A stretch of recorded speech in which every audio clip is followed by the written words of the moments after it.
Kung hirap makapagbahagi si Eliza sa mga kagrupo, nagbukas naman siya ng saloobin sa malapit na kaibigang si Crystal. Sobrang distant ko kasi sa family ko. So itong side ko na to, di nila talaga to alam. So parang takot ako kung anong isipin nila. Ako po, kuya, hindi po talaga ako pala sabi ng problema. As in, marami pong times na ako lang po yung umiintindi sa sarili ko, kuya. Sobrang bigat na. Tapos parang gusto ko na lang po talaga umiyak buong araw, kuya. Kaya napasabi po ako kay Crystal kung ano po ba yung napaparamdam sa akin ng magulang ko. Kung madalas kasi, parang sila din yung reason kung bakit parang pagod ako, gano'n. Ang sakit talaga pag about sa family.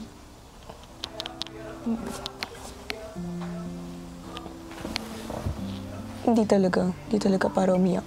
It's okay, baby. Kailangan mo umiyak. Kailangan natin umiyak. What do you think they think about you now? Ewan ko. Hindi ko makaisip na parang may isip nila na good thing about sa akin kasi wala naman. Minsan hindi naman ako nakakarinig ng ganun sa kanila.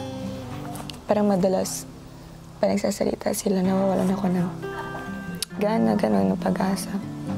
Kasi hindi maganda sa tenga tsaka sa puso yung mga nasasabi nila sa akin. So, di na rin naman ako nag-expect pero I-feel bad ako kapag minsan hindi ko sila naiisip.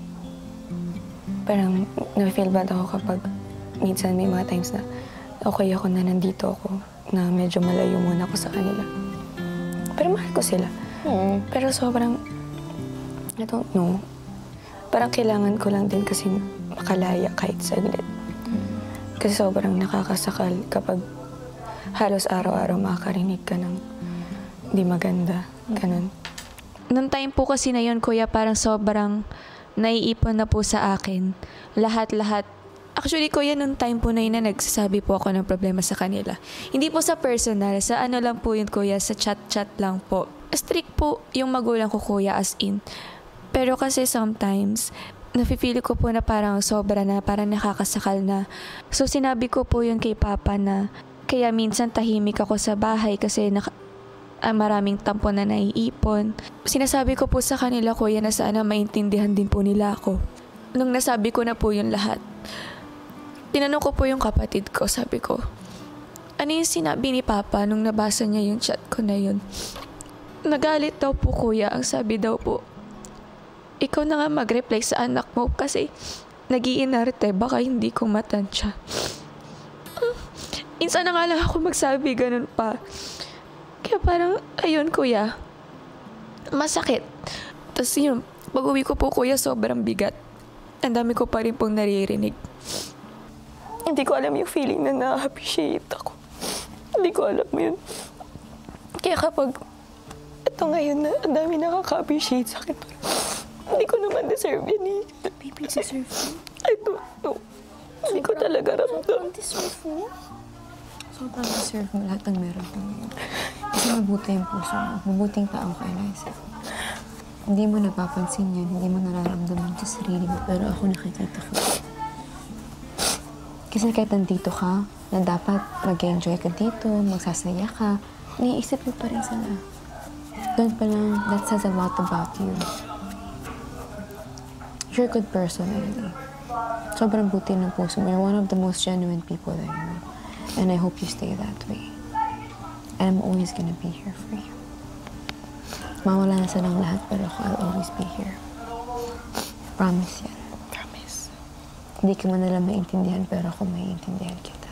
Hindi ka man nila pakinggan, ako papakinggan kita. Okay? Yeah. I love you. I love you. I love you more. Mahalaga po para sa akin na maintindihan po ako ng pamilya ko kasi syempre, kuya, pamilya. Sila lang po yung kasama ko simula una hanggang tulo. So parang ang hirap po kapag araw-araw, kapag gusto kong sabihin sa kanila yung nararamdaman ko, nakaka-feel ako ng parang hindi ako dapat magsabi sa pamilya ko kasi hindi naman nila ako maiintindihan. Isa rin po yun sa reasons kung bakit gusto ko pong pumasok po dito, kuya, kasi po gusto ko pong makita po nila na yung sinasabi po nila sa akin na parang Pag hindi ka nag-ayos, hanggang dito ka lang, wala ka talagang mararating. Gusto ko pong ipakita sa kanila, kuya, na kaya ko po. Na meron na po akong mapagmamalaki. Naintindihan kita, Eliza.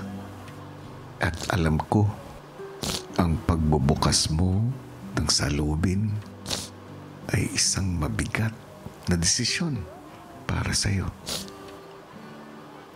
Alam ko rin na sa kabila ng sakit, sa kabila ng bigat, may mabuti kang intensyon.